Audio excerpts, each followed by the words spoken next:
everyone, thank you for checking out our YouTube channel. I'm Queenie, a former international student here in Canada. In today's video, I will talk about one of the requirements when you apply for a study permit, and I will also be sharing with you some information on how you can write this document based on our own experience. Before we proceed, if you have watched our previous video, I did apply for my study permit together with my husband's open work permit. So for study permit applicants, we call this document as the statement of purpose, while for open work permit applicants, we call this as the letter of intent. So what is a statement of purpose? The statement of purpose is an official document that focuses on why you chose to study in Canada as your study destination. It is validated by immigration and visa officers. It is important to note that when creating this document, you must create an engaging and unique essay to achieve admission and visa acceptance. Now let's move on to the 3 major steps of how to write your statement of purpose. Before drafting your statement of purpose, it is key that you create a structure to ensure you don't miss any key information. So the first step is for you to organize your letter into different parts, and these are as follows. You would include an introduction. Next would be your family and educational background. Then employment background. You will also include your purpose of visit and reason for studying your chosen program. You will also include reasons for choosing your Canadian institutions as well as for choosing Canada as your study destination. You will be including as well some information about your personal assets and home ties, your study plan, your sources of funds, and financial status. You will also include your plans after your studies, and then reason to bring your spouse or your partner to Canada if you are bringing with you your wife or your husband or your common law partner. And you will also be including a short statement about closing and acknowledgement as well as a declaration. Using headings or subheadings to separate each essential point outlined above can help assist a visa officer to easily find what they're looking for. So once you have organized your essay into different parts, the second step is for you to identify keywords or brief descriptions for each part that you can build on. Then your third and final step is to develop your ideas for each part based on your identified keywords or descriptions. Just make sure to keep the word limit in mind and make a note of how long each section should be. Alright, so now let me share with you some ideas on what you can include as content for your statement of purpose for each part we have covered earlier. Let's begin with the introduction part. For this part, you can capture in your letter the following information. You will include or state in there the purpose of your letter, that you are applying for a study permit. You will also include your situation, like you have been accepted as a full-time student in your chosen institution. Of course, you have to include your name, your program, and the duration of your program, your chosen Canadian institution, and if you are bringing with you your spouse or your common law partner, you can also include in there your intent or your request to be joined by your spouse or common law partner. Next is the family and education part. You can include the following information, like your include some relevant academic achievements that can demonstrate your commitment, merit, and interest in your field. And where possible, you can also use specific examples to make your case. For instance, statements like you were the top of your class or was a consistent honor student, which can help a visa officer understand your interest in your chosen program. So for this part of your statement of purpose, you can include like a brief background about your family. You can include your commitment to your family, about why you're doing all this, and then also your educational background, and a little statement about what your family taught you about life that could also, or something you can anchor on as to why you're doing this, not just for yourself but your family. Next is employment background. When you talk about for this part of your statement of purpose, basically you have to include different roles and employment opportunity you had previously and at present. You can also highlight any awards or achievements in your career, such as promotion. When you talk about your past experiences, you can list them in order from the most recent to the oldest one, and then this will give the visa officer a better idea of your career path and how it relates to the study program you have chosen. Be sure to address any significant gaps in your work history. Moving on, let's talk about the purpose or reason for your visit. You can begin by describing your program and the learning institution where you got accepted. In this part of your statement of purpose, you can also describe reasons why you have selected to study in Canada and why you chose that specific field.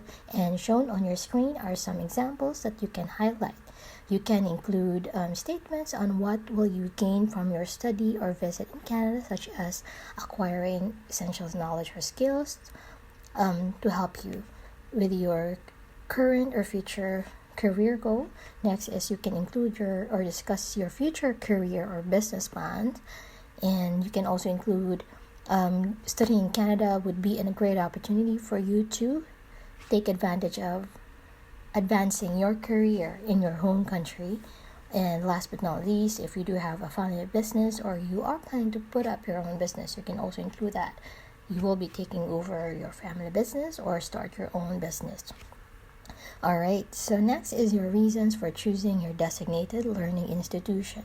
For this part of your statement of purpose, here are some ideas to help you organize your thoughts about why you chose to study in your chosen school. First is you have to do some research about your chosen school. Identify strengths. What made this school stand out from other DLI or designated learning institutions? You can also list down positive points. It might be related to cost, or it could be an institution highly recommended by your fellow international student. And then last is you can also include if you have family members or relatives in the same location of your chosen school. You can include there that they are willing to offer you free accommodation or finance your studies, and also for emotional support as you pursue your studies in a foreign country. Next up would be your reasons for choosing Canada. For this part of your letter, you can highlight on the following. First would be non-availability of a short-term program in your home country. Next is the quality of Canadian education. Third would be about affordable quality education compared to other countries such as in Australia or New Zealand or in the US.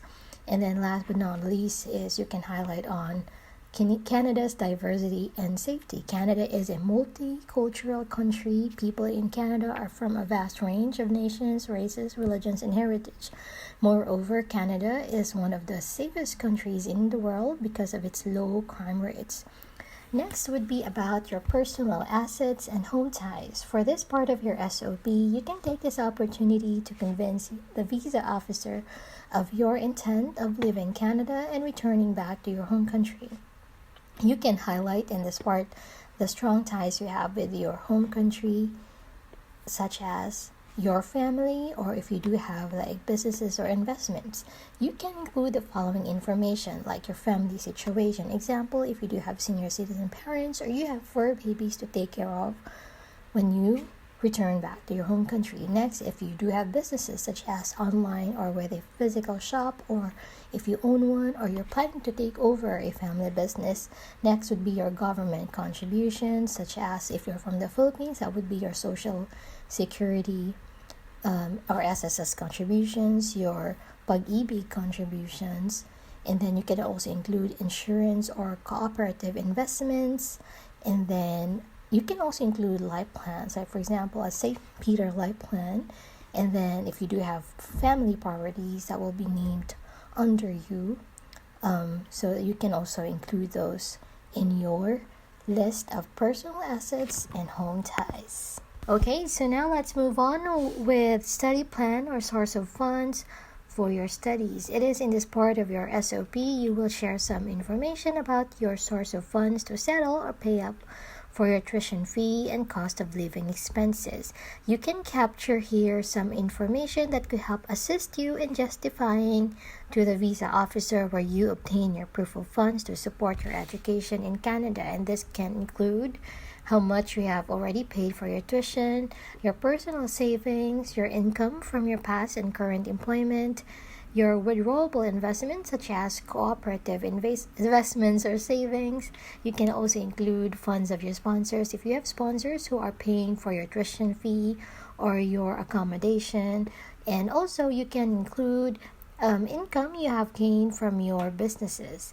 Based on our experience, your proof of funds should not only be for show, and we would encourage you to have access to these funds as soon as you arrive in Canada because you will need them to get settled, pay recurring costs or bills, and pay for your tuition while you wait for the opportunity to find a job and earn an income. Next would be your plans after your studies. For this part of your SOP, you can highlight important information or details on what you intend to do after you finish your program. This part could vary per study permit applicant depending on your situation, and here are what we covered for my application for your reference. We included some information about our family situation, that we do have senior citizen parents at home, and we also have our fur babies at home. We also included our businesses like online or with physical shop. We also included government contributions. We also include details about our insurance or cooperative investments. And then we also included information about our life plans. And then also we included some information about our family properties. These are also the same reasons we use to establish our intent of returning back to our home country after our temporary stay.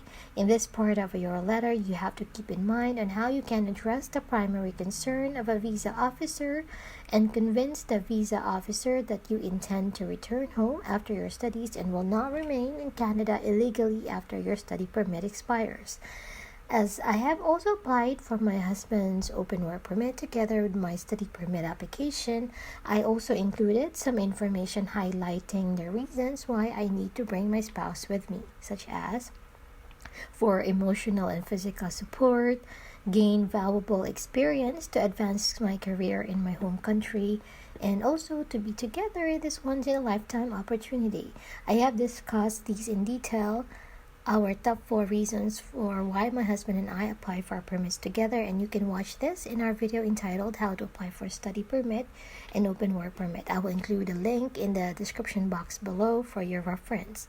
And then once you're done with a major part of your letter, you can include a closing and acknowledgement and declaration. For the closing and acknowledgement, it is just a very brief statement to close your letter and to thank the visa officer. For the declaration, it is also a brief statement of your commitment to abide with the conditions of your permit, if approved. Alright, so now let me quickly talk about the letter we used for my husband's open work permit application, which is called the letter of intent. So what is a letter of intent? It is an official document that focuses on why you, the spouse or the common law partner, will be coming to Canada with your spouse. And same with the statement of purpose, it is also very important that you are able to create an engaging and unique essay to achieve visa acceptance.